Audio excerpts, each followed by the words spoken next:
Inch વરસાદમાં આપણે જોયું તે પ્રમાણે હિંમતનગર શહેરના તમામ વોર્ડ વિસ્તારોમાં કેડસમા અને ધીચરસમાં પાણી ભરાઈ ગયા અને જે બેરના રોડ છે ત્યાં આખી જે 1.5 કિલોમીટરની લાઈન છે જે હેડ કન્સલ્ટન્સી એજન્સી દ્વારા 2.5 કરોડ રૂપિયાના ખર્ચે નાખવામાં આવી છે એ આખો વિસ્તારના અંદર બધી જગ્યાએ રોડ બેસી ગયા।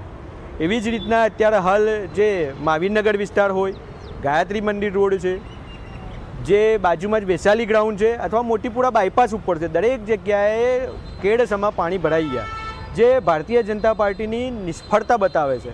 પ્રી મોન્સૂન કામગીરીમાં લાખો રૂપિયા અને કરોડો રૂપિયાનો ખર્ચ કરવા છતાંય એ બધા જ પૈસા પાણીમાં વહી રહ્યા છે, જે ભ્રષ્ટાચારનો સ્પષ્ટ પુરાવો છે। આ સમગ્ર બાબત એ સૂચવે છે કે પ્રી મોન્સૂન કામગીરી તંત્રએ યોગ્ય કરી નથી, જેના કારણે આ પરિસ્થિતિ માત્ર આટલા વરસાદની અંદર થઈ। અમે તંત્રને વિનંતી કરીએ છીએ કે પ્રી મોન્સૂન કામગીરીની ફરી સમીક્ષા કરવામાં આવે। હવે ઉનાળો પૂરો થઈ ગયો છે તો એસી ચેમ્બરોમાંથી બહાર નીકળી અને તંત્ર અને સત્તાધીશો બહાર નીકળી અને સ્થિતિનું નિરીક્ષણ કરે, પબ્લિકને જે હેરાનગતિ થાય છે એના માટે યોગ્ય કાર્યવાહી કરે અને સત્વરે આ બાબતે ધ્યાન લે એવી અમે માગણી કરીએ છીએ।